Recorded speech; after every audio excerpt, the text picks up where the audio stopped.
Hello दोस्तों, स्वागत है आज की मेरी इस वीडियो में। आज मैं लेकर आ गया हूँ आपके लिए वार्षिक परीक्षा 2024 कक्षा 11 का सामान्य हिंदी का पेपर। और ये पेपर आपके लिए बहुत ही इम्पोर्टेंट है क्योंकि कुछ इसी तरीके से भी आपका भी पेपर कक्षा 11 का आने वाला है, जिसमें सामान्य हिंदी का क्वेश्चन पेपर कुछ इसी तरीके से रहने वाला है और इसी तरीके के क्वेश्चन पूछे जाएंगे, लगभग इसी तरीके के।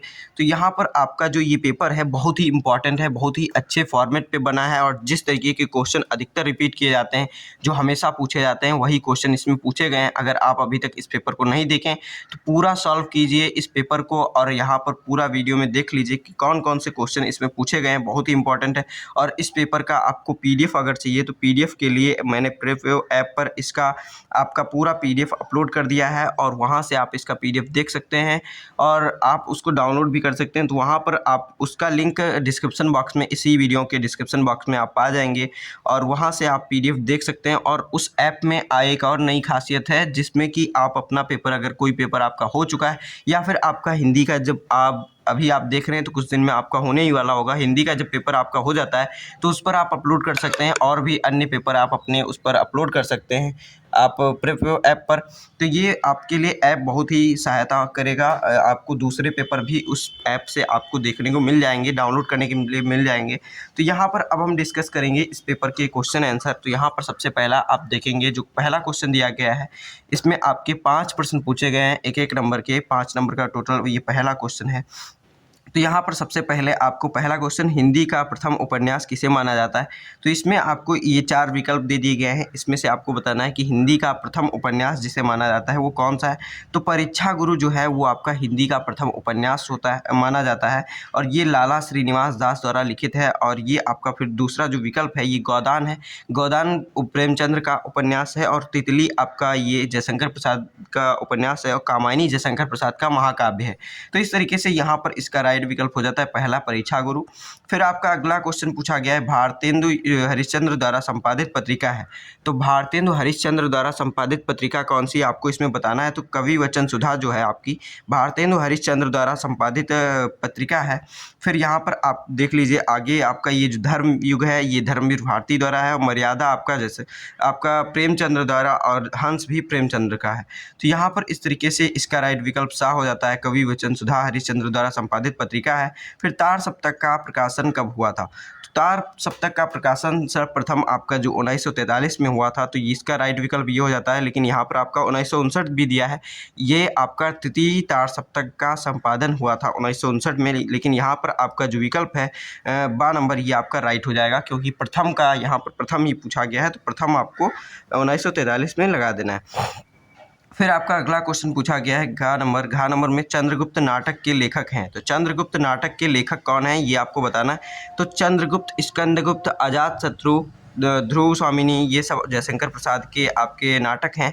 तो यहाँ पर 12 नंबर विकल्प सही हो जाता है। फिर आपका अगला क्वेश्चन यहाँ पर पूछा गया है, अगला क्वेश्चन है आचरण की सभ्यता निबंध के लेखक हैं। तो आचरण की सभ्यता निबंध जो है वो संपूर्ण ये आपका सरदार पूर्ण सिंह द्वारा लिखित है। आचरण की सभ्यता निबंध सरदार पूर्ण सिंह, ये आपका राइट विकल्प हो जाता है। फिर आपका अगला क्वेश्चन है दूसरा, जो आपके हिंदी के काव्य साहित्य के इतिहास पर आधारित 5 प्रश्न होते हैं उससे पूछा गया है। ये भी 5 नंबर का पूरा क्वेश्चन है, इसमें भी आपके 5 क्वेश्चन पूछे गए हैं और सब एक एक नंबर के क्वेश्चन हैं, बहुविकल्पी क्वेश्चन।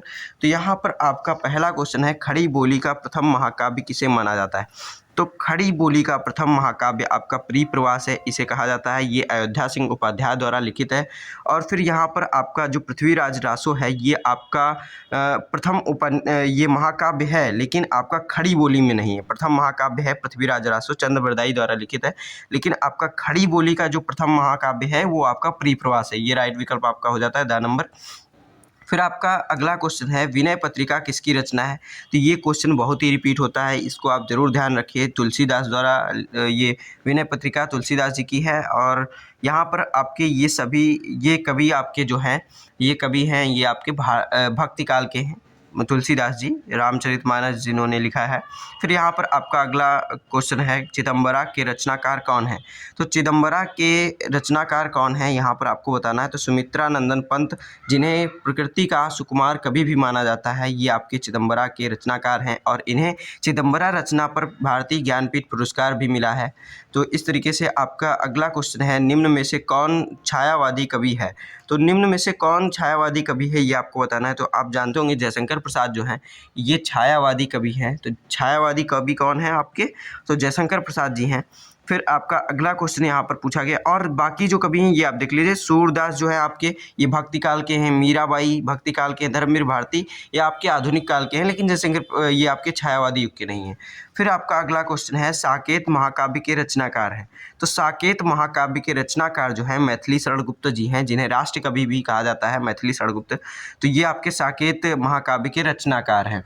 फिर आपका अगला क्वेश्चन तीसरा है, ये आपका देख लीजिए, बहुत ही इंपॉर्टेंट क्वेश्चन है, लेकिन ये आपके हिंदी के जो पुस्तक में आपके जो निबंध दिए हैं और जो आपके पाठ दिए गए हैं उनमें से आधारित है। तो ये आप हमेशा बदलता रहता है और किताब से रहता है, इसकी आपको संदर्भ प्रसंग व्याख्या ये सब लिखना रहता है। तो बहुत ही इंपॉर्टेंट ये भी क्वेश्चन होता है, लेकिन ये आप अपने से सॉल्व कर लीजिएगा। अब हम बढ़ते हैं अपने अगले क्वेश्चन की तरफ। तो ये आपका पेपर बहुत ही बड़ा पेपर बना हुआ है और अब इसी तरीके से हर साल आएगा और इस साल भी इसी तरीके का आएगा।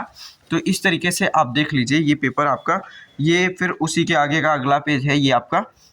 तो इस तरीके से ये पूरा आप पहले देख लीजिए, जो आपका गद्यांश दिया गया है इसको पूरा देख लीजिए, इसको आप खुद से सॉल्व कर लीजिएगा। अब हम बढ़ते हैं अपने अगले क्वेश्चन की तरफ। तो ये आपका अथवा में भी एक गद्यांश है। तो ये पूरा देखने के बाद आपको मैं आगे के क्वेश्चन जो बहुत ही इंपॉर्टेंट है वो मैं दिखा रहा हूँ। अब तीसरा क्वेश्चन यहाँ पर आपका स्टार्ट हो जाता है यहाँ से, इस वाले से। तो ये आपका चौथा क्वेश्चन वो तीसरा हो गया। अब चौथे क्वेश्चन में आपका जो है ये आपका हिंदी के पद्य खंड से आधारित प्रश्न दिए जाते हैं। 2 प्रश्न रहते हैं जिसमें से आपको एक करना रहता है। तो ये आपका एक पद्यांश दे दिया गया, इसमें से आधारित आपके 5 प्रश्न लगभग पूछे जाते हैं, उनका सबका उत्तर देना रहता है और ये 10 नंबर का क्वेश्चन होता है, बहुत ही इंपॉर्टेंट क्वेश्चन है। तो इस तरीके से अगला क्वेश्चन आपको अथवा में इसी तरीके से मिल जाएगा। फिर अब हम बढ़ते हैं अपने अगले क्वेश्चन की तरफ। बहुत ही इंपॉर्टेंट क्वेश्चन पेपर है, आप इग्नोर मत कीजिएगा इसको, इसी तरीके का आपके भी एग्ज़ाम में आएगा। तो इस पूरे वीडियो को आप पूरा देखिए और अपने दोस्तों में भी शेयर कीजिए और वीडियो को लाइक ज़रूर कर दीजिए, जिससे कि आगे के वीडियो आने के लिए मुझे प्रोत्साहन मिले और मैं आपके लिए आगे के वीडियो जल्द से जल्द लाता रहूं। तो यहाँ पर फिर आपका 5वां प्रश्न पूछा जाता है, ये 5 नंबर का होता है, जिसमें आपको साहित्यिक परिचय देते हुए उनकी कृतियाँ लिखना है। जैसे भारतेंदु हरिश्चंद्र, सरदार पूर्ण सिंह, डॉक्टर संपूर्णानंद, रामवृक्ष वेनीपुरी, इनमें से किसी एक लेखक का आपको साहित्यिक परिचय देते हुए उनकी कृतियाँ लिखना है, जो आपको 5 नंबर मिलेंगे इतना लिखने पर। फिर आपका इसी तरीके से आपके कवियों के आते हैं, जैसे वो लेखक के हैं तो ये कवियों के हैं, तो इन्हीं कवियों में से किसी एक कवि का साहित्यिक परिचय देते हुए उनकी कृतियों पर प्रकाश डालना है। तो यहाँ पर दिया गया है सूरदास, तुलसीदास, बिहारी भूषण, किसी का भी आप एक लोग का अगर जिसका भी याद किए हैं उसका आपको लिख करके 5 नंबर आराम से मिल जाएंगे। साहित्यिक परिचय लिखना होता है, इसमें जीवन परिचय साथ में रहता है, लेकिन साहित्यिक परिचय में साहित्यिक गतिविधियाँ वगैरह बताया जाता है। फिर यहाँ पर आपका कहानी के सारांश पर आधारित 5 नंबर का एक प्रश्न होता है, ये भी आपका बहुत इंपॉर्टेंट है, कहानियों का सारांश। तो यहाँ पर आपका आकाशदीप अथवा प्रायश्चित कहानी का सारांश अपने शब्दों में लिखिए, ये आपको बताना है। आकाशदीप या प्रायश्चित कहानी का सारांश आपको लिखना है, 5 नंबर का ये भी है। फिर आन का मान नाटक के आधार पर औरंगजेब का चरित्र चित्रण संक्षेप में लिखिए। तो आन का मान जो नाटक है उसमें आपका औरंगजेब के चरित्र चित्रण का संक्षेप में लिखना है। यहाँ पर आपका अगला क्वेश्चन आ जाता है, ये बहुत ही इंपॉर्टेंट है, संस्कृत खंड से है और इसमें आपको 7 नंबर का क्वेश्चन होता है, जिसमें आपका संदर्भ लिखने का 2 नंबर होता है और हिंदी अनुवाद का आपका होता है 5 नंबर। तो ये आपका संस्कृत गद्यांश दिया गया है एक, और इसका आपको सबसे पहले संदर्भ लिखना है। संदर्भ में इसका पाठ का नाम रहता है और फिर यहाँ पर आपका इसका अनुवाद लिखना है, जिसमें आपको 5 नंबर मिलेंगे। तो पूरे टोटल इसमें 7 नंबर का एक क्वेश्चन है, बहुत इंपॉर्टेंट है। फिर यहाँ पर आपका अगला क्वेश्चन इसी तरीके से अथवा में दिया गया है, अगर आपको ये आता है तो ये कर लीजिए, नहीं वो आता है तो इसके बाद ये आप कर सकते हैं। फिर यहाँ पर आपका अगला क्वेश्चन इसी तरीके से आपके संस्कृत खंड के पद्य खंड से दिया गया है क्वेश्चन, जिसमें से आपको कोई एक करना, 2 क्वेश्चन दिए गए हैं, जिसमें से कोई भी एक करके आपको, इसमें भी 7 नंबर का ये भी क्वेश्चन रहता है। फिर आपका अगला क्वेश्चन है 9वां क्वेश्चन ये आपका है। में आपका यहाँ पर पूछा गया है, ये 2 नंबर का प्रश्न होता है। इसमें से ये आपके 4 प्रश्न दिए गए हैं, इसमें से कोई एक ही करना है और उसका आपको अर्थ लिखते हुए वाक्य प्रयोग भी करना है। मुहावरे दिए गए हैं, इसमें से कोई भी एक मुहावरे का अर्थ लिखते हुए उसका अपने वाक्य में प्रयोग करना है। जैसे कि यहाँ पर अकल का दुश्मन, अकल का दुश्मन क्या होता है? मूर्ख होना, मूर्ख होना। जैसे कि इसका भी कोई भी आप उदाहरण लेकर के किसी को भी मूर्ख बता करके आपको इस मुहावरे का अर्थ बता देना है। जैसे कि यहाँ पर अकल का दुश्मन यानी मूर्ख होना, ये आप लिख देंगे, इसका अर्थ हो गया। और फिर इसको लिख देंगे कि रामू को तैरना नहीं आता फिर भी वो नदी में कूद गया, तो वो अकल का दुश्मन है ना। इस तरीके से आप लिख देंगे, तो इस तरीके से ये आपका हो जाएगा। उल्टी गंगा बहना, कोई भी प्रथा या फिर कोई भी चीज़ के विपरीत जाना, यानी कि जो आपका प्रचलन है उसके विपरीत जाना, इस तरीके से इसका अर्थ हो जाएगा। और यहाँ पर इसका इसी तरीके से आप प्रयोग भी कर सकते हैं। और फिर यहाँ पर आपका अगला क्वेश्चन दिया गया है, निम्नलिखित शब्दों में के संधि विच्छेद में से किसी एक का सही चयन कीजिए। वाचनालयः का संधि विच्छेद यहाँ पर आपको करना है, तो वाचन धन आलयः, ये आपका हो जाएगा वाचनालयः का संधि विच्छेद। तो फिर आपका अगला क्वेश्चन यहाँ पर दिया गया है, निम्नलिखित शब्दों का विभक्ति और वचन का चयन कीजिए। तो यहाँ पर आपके ये आपका नामने दिया गया है, इसका आपको विभक्ति और वचन का बताना है। इसमें से कौन सा सही विकल्प है ये आपको बताना है। फिर यहाँ पर आपका अगला क्वेश्चन दिया गया है, निम्नलिखित शब्द युग्मों का सही अर्थ चुनकर लिखिए। तो यहाँ पर आपका शब्द युग्म दे दिया गया है, कपट कपाट। तो कपट का होता है धोखा और कपाट का होता है दरवाज़ा, तो ये आपका इसका राइट विकल्प हो जाता है। फिर यहाँ पर आपका अगला क्वेश्चन पूछा गया, निम्नलिखित शब्दों में से किसी एक शब्द के 2 अर्थ लिखिए। तो यहाँ पर आपका कंचन, गुरु, नाग, इसमें से आपके कोई एक शब्द के आपको 2 अर्थ लिख देने हैं। जैसे गुरु का शिक्षक हो जाएगा, अध्यापक हो जाएगा, ये आप लिख सकते हैं। फिर नाग का सर्प, सांप, इस तरीके से हो जाएगा, भुजंग भी हो जाएगा। इस तरीके से आपका किसी भी एक शब्द के आपको 2 अर्थ लिखने हैं। फिर यहाँ पर आपका अगला क्वेश्चन पूछा गया, निम्नलिखित वाक्यांशों का सही विकल्प चुनिए। तो निम्नलिखित आपके वाक्यांश दे दिए गए हैं, इसमें से आपको सही विकल्प देना बताना है। विष्णु के उपासक कौन होते हैं? तो ये आपको टिक कर देना है। तो वैष्णव यहाँ पर शायद होना चाहिए, आप देख लीजिएगा इसको। फिर यहाँ पर आपका अगला क्वेश्चन है, निम्नलिखित में से किसी एक वाक्य को शुद्ध कीजिए। तो निम्नलिखित में से किसी भी एक वाक्य को आपको शुद्ध करना है। तो यहाँ पर 2 वाक्य आपको दे दिए गए हैं। वहाँ अनेकों विद्वान उपस्थित थे, तो अनेकों नहीं होगा, वहाँ अनेक विद्वान उपस्थित थे। इस तरीके से दूध आपका, बकरी दूध देता है, बकरी दूध देती है, ये आपका सही हो जाएगा। फिर यहाँ पर आपका यमक अलंकार अथवा रूपक अलंकार के लक्षण उदाहरण सहित लिखना है। तो 2 नंबर का ये है।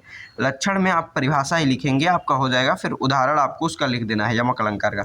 श्रृंगार अलंकार और श्रृंगार अथवा वीर रस, ये आपके रस हैं। श्रृंगार रस अथवा वीर रस की परिभाषा उदाहरण सहित दीजिए। तो श्रृंगार रस या फिर वीर रस की परिभाषा आपको दे देना है उदाहरण सहित। और इसमें आपको वीर रस का, इसमें जो गद्यांश दिया था उस पद्यांश में वीर रस का उदाहरण आपको आराम से मिल जाएगा। आप देखेंगे, जब पढ़ेंगे इस पेपर को तो आराम से उसमें लिखा भी मिल जाएगा वीर रस का उदाहरण जो है। फिर आपका दोहा और सोरठा छंद का लक्षण उदाहरण सहित लिखना है। 2 नंबर का ये भी क्वेश्चन है। फिर आपको अगला क्वेश्चन है बहुत ही इंपॉर्टेंट, जो पत्र लेखन पे आता है आपका, बहुत इंपॉर्टेंट 6 नंबर का ये क्वेश्चन है। अपना कुटीर उद्योग आरंभ करने हैं तो इलाहाबाद बैंक के प्रबंधक को ऋण प्रदान करने हैं तो एक पत्र लिखना है, बहुत ही इंपॉर्टेंट। फिर यहाँ पर आपका अगला क्वेश्चन है, अपने गांव में बढ़ते हुए मच्छरों के प्रकोप से अवगत कराते हुए ग्राम प्रधान को एक पत्र लिखकर गांव की सफाई हेतु अनुरोध करना है। ये आपका अगला क्वेश्चन है। फिर यहाँ पर आपका लास्ट क्वेश्चन है, जो 9 नंबर का क्वेश्चन होता है, सबसे इम्पोर्टेंट है, लेकिन ये अधिकतर लोग छोड़ दिया करते हैं क्योंकि ये लास्ट में होता है और सबसे बड़ा क्वेश्चन भी होता है एक तरीके से। इसमें आपको निबंध लिखना होता है और सबसे आसान, इसमें कुछ भी याद करना नहीं होता है। आपको डायरेक्ट बस जिस चीज़ के बारे में जितना जानते हैं उतना आपको लिखना है, विस्तार करके और अच्छे से लिखना है, उसको सही ढंग देते हुए जो फॉर्मेट होता है उसमें लिखना होता है। 9 नंबर का क्वेश्चन निबंध लेखन है। इसमें आपको दिया गया बेटी बचाओ बेटी बढ़ाओ, पढ़ाओ होना चाहिए, यहाँ पर बढ़ाओ नहीं पढ़ाओ होगा, बेटी बचाओ बेटी पढ़ाओ। फिर यहाँ पर आपका इस पर निबंध आपको लिखना है, छात्र जीवन में अनुशासन का महत्व, दहेज प्रथा एक अभिशाप, ये लिखना है। भ्रष्टाचार कारण और निवारण, ये तो बहुत इंपॉर्टेंट है, हर जगह भ्रष्टाचार व्याप्त है, आप बता सकते हैं किस तरीके से, और बहुत ही जगह व्याप्त है, जिसको आप समझ नहीं सकते हैं कितना व्याप्त है। आप आगे जितना बढ़ेंगे देखते जाएंगे कितनी जगह भ्रष्टाचार व्याप्त है और कहाँ से इसका उपज होती है, यानी कि कहाँ से ये उत्पन्न होता है भ्रष्टाचार। ये आप अभी कुछ स्तरों पर जानते होंगे कि कहाँ से ये उत्पन्न होता है, लेकिन ये आप जब थोड़ा और आगे बढ़ेंगे तो आपको खुद पता चल जाएगा ये एकदम बेसिक जगह से उत्पन्न होता है। तो ये वीडियो आपके लिए बहुत ही इंपॉर्टेंट है।